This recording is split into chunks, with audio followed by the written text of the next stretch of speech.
Shalom, selamat sore saudara-saudaraku yang diberkati oleh Tuhan.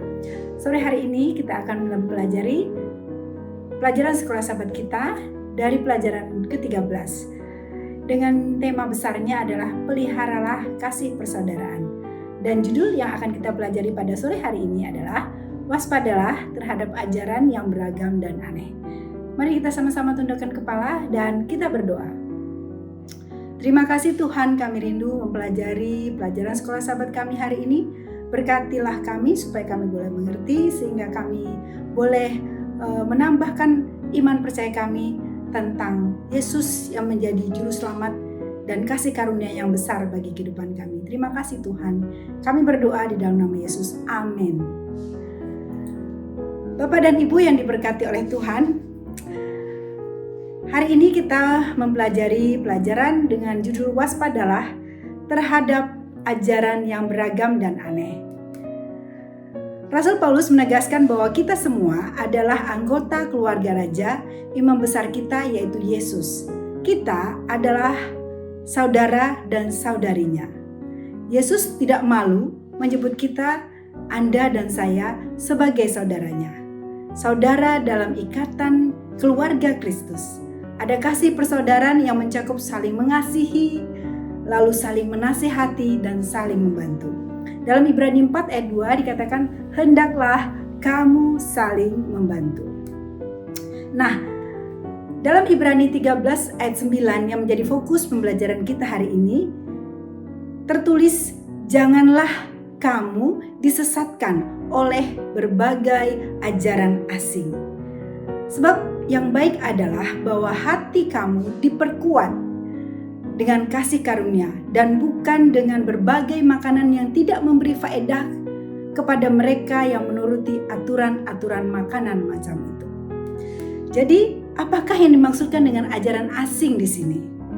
Paulus dalam suratnya kepada jemaat di Efesus berkata bahwa kita harus memiliki pengetahuan yang benar sehingga tidak diombang-ambingkan oleh rupa-rupa angin pengajaran asing, tapi tumbuh ke arah Kristus dalam segala hal. Jangan disesatkan oleh hal-hal yang remeh-temeh yang menimbulkan perselisihan di antara saudara seiman.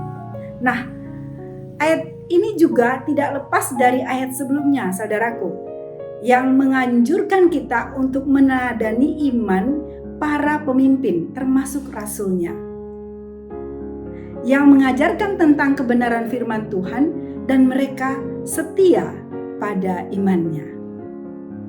Nah, apa yang mereka ajarkan adalah keselamatan oleh kasih karunia. Seperti yang dikatakan bahwa hati kamu diperkuat dengan kasih karunia, yaitu keselamatan karena pengorbanan Kristus. Jadi janganlah tersesat oleh pengajaran yang bermacam-macam dan yang aneh-aneh.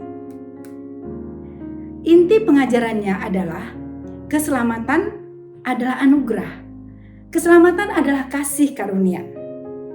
Bukan karena usaha atau kebaikan yang kita lakukan. Jadi jangan tersesat oleh pengajaran yang tidak sesuai dengan firman Tuhan.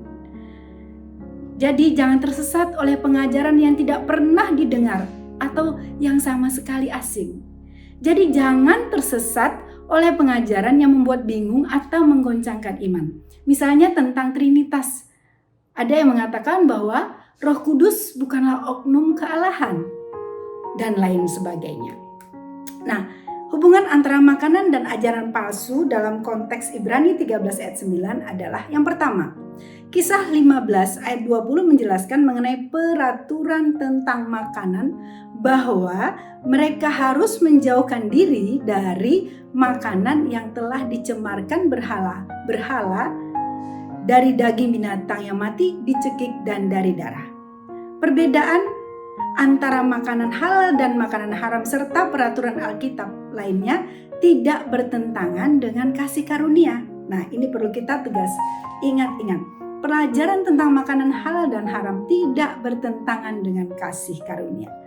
Yang ditekankan di sini adalah persembahan kepada berhala yang tidak boleh dimakan dan persembahan atau pengorbanan yang sebenarnya adalah yang digantikan oleh Yesus dan keimamatannya.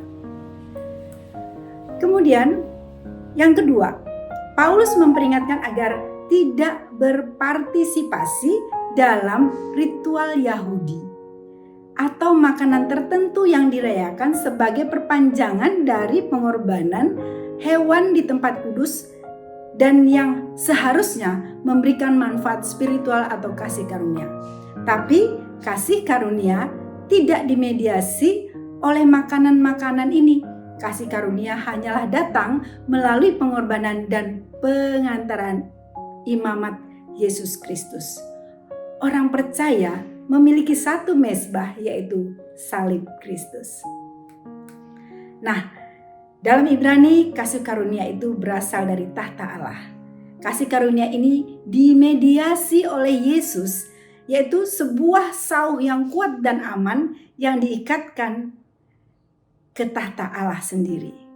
Inilah yang memberikan rasa aman bagi kita, yang memberikan kepada kita jaminan, ya.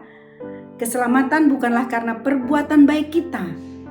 Kita bisa berbuat baik karena kita lebih dahulu telah diselamatkan oleh kasih karunia. Jadi perbuatan baik kita bukan untuk memperoleh keselamatan. Perbuatan baik kita adalah karena kita telah lebih dahulu diselamatkan.